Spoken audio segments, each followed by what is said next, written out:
Okay, this question says the line joining A7 to minus 110 is perpendicular to the line joining A7 to 9 minus 6. Find the possible values of A. Okay, lovely question. This is to do with gradient and perpendicular lines. So gradient then is equal to, remember, your rise over your run, or the way I prefer to say it is the y difference over the x difference. So we're going to look at the gradient of the line joining these 2 points here, the two yellow ones. So the gradient, the y difference then, is 10 minus 7 over, and then minus 1 minus a. That's the gradient of the, we'll say gradient 1. So that's the gradient of your first line.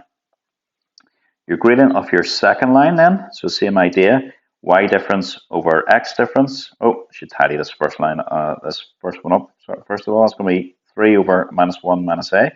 The gradient of your second line, so then that's going from the point A7 to 9 minus 6.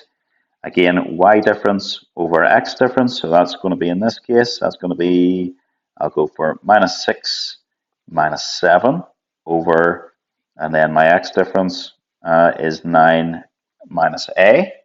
And then that again can be tidied up. That's going to be minus 13 over 9 minus a. And that is my gradient 2 of my second line. Now it tells me these two things are perpendicular.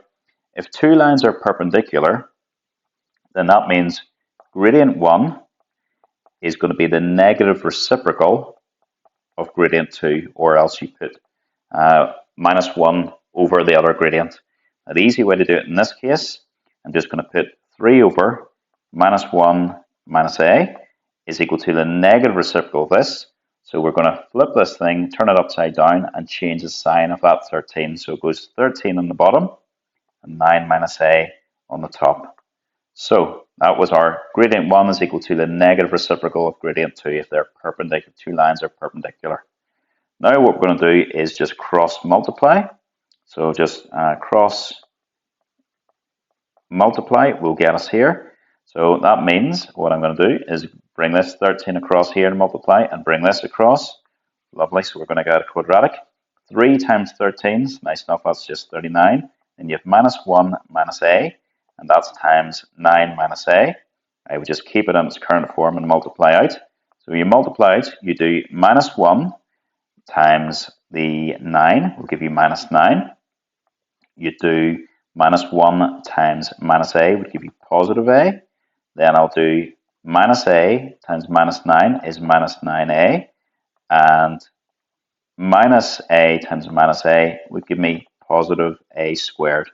Okay, let's tidy up. It's a bit of a mess. Let's tidy up. Minus 9, that's going to be minus 8a. Oh, that should have said a squared plus a squared. Bring it all to one side, put it equal to 0. So I'm going to keep it on my right hand side. Bring that 39 across. You're going to have minus 9 minus another 39 is going to be minus 48. Minus 48, and then this is going to factorize. Isn't it going to factorize? I cannot think. Right, it is going to factorize. We'll do our sum and product method to do this. My sum is minus 8, and my product is minus 48. Always good to practice these things. So we're going through minus 48. Minus 48 goes, it could be minus 1 times 48. That doesn't work because they don't have to give minus 8. It could be minus 2 times 24. It could be minus 3 times 16. It could be minus 4 times 12. Almost. Add minus 4 and minus 12. Add minus 4 and 12, you get 8.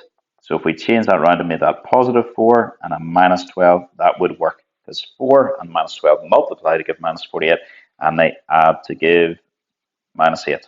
So that means you rewrite your quadratic as a squared plus 4a minus 12a minus 48. Somebody asked me the other day, does it matter which way I put those round? It doesn't. The mathematics will sort it out as long as you don't make any mistakes from there on in. The mathematics will sort itself out. And then you factorize your first two terms. You'll have a plus 4. Factorize the second two terms. Just be careful. Take minus 12 out, then you'll have 12 times a plus 4. I know I'm on the right track because I've got the same common bracket. I do this bit automatically then. I write down my common bracket. And then the common bracket was being multiplied by a, being multiplied by 12. you're in this lovely stage of mathematics. Now you've got 0 is equal to A times B. So that means A could be equal to 0 or B could be equal to 0. I'll get rid of that, which means in this case, my first bracket could be equal to 0 or my second bracket could be equal to 0. If the first bracket is equal to 0, if A plus 4 is equal to 0, that means A equals minus 4. If A minus 12 equals 0, that means A equals 12. So hopefully that is what we are looking for.